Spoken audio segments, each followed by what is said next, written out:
Hello everyone, welcome to Keerthi's kitchen. And ఇవాళ వచ్చేసరికి నేను మీకు ఒక యూస్ఫుల్ టిప్ని అయితే షేర్ చేయాలనుకుంటున్నా. అదేంటంటే ఇలా మనం జాంకాయలు అనేది తెంచుకున్నప్పుడు ఒక్కోసారి తొందరగా పండిపోతూ అలా ఉంటాయి కదా.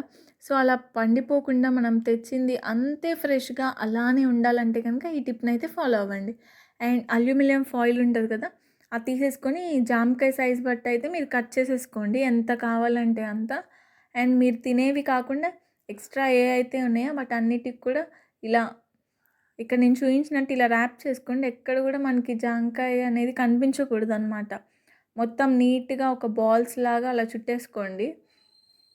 ఇలా కనుక అన్ని జాంకాయలకు కూడా నేను ఇలా ర్యాప్ చేసేసుకొని ఇలా పెట్టేసుకున్నాను అనమాట. ఇప్పుడైతే నేను ఫ్రిడ్జ్లో పెడతాను. అండ్ చూడండి, ఇట్లా ఏదైనా కవర్లో పెట్టేసేసుకొని చక్కగా ఫ్రిడ్జ్లో పెట్టేసేయండి. ఫ్రిడ్జ్లో పెట్టిన తర్వాత నేను ఇప్పుడు మళ్ళీ ఫ్రిడ్జ్లోంచి తీసేసి నేను మళ్ళీ మీకు చూపిస్తున్నా. చూడండి, నేను తెచ్చినప్పుడు ఎంత ఫ్రెష్గా ఉన్నాయి అంతే ఉన్నాయి. ఇప్పుడు చక్కగా మొత్తం ఇలా చేసి చూపిస్తాను అన్రాప్ చేసేసి.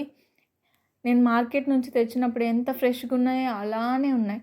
మీకు పండిపోవడం కానీ అట్లా ఏమీ ఉండదు. ఎక్కువ తెచ్చినా ఒక్కోసారి పండిపోతున్నాయి, ఏం చేయాలి అని చెప్పేసి అనుకుంటాం కదా. సో ఈ టిప్ని అయితే ఫాలో అవ్వండి. అండ్ చాలా యూస్ఫుల్గా అండ్ చాలా సింపుల్గా అయితే చేసేసుకోవచ్చు. చూడండి ఎంత ఫ్రెష్గా ఉన్నాయో. అండ్ మీకు ఈ టిప్ నచ్చితే కనుక మర్చిపోకుండా ఛానల్ అయితే సబ్స్క్రైబ్ చేయండి అండ్ లైక్ కూడా చేసేయండి.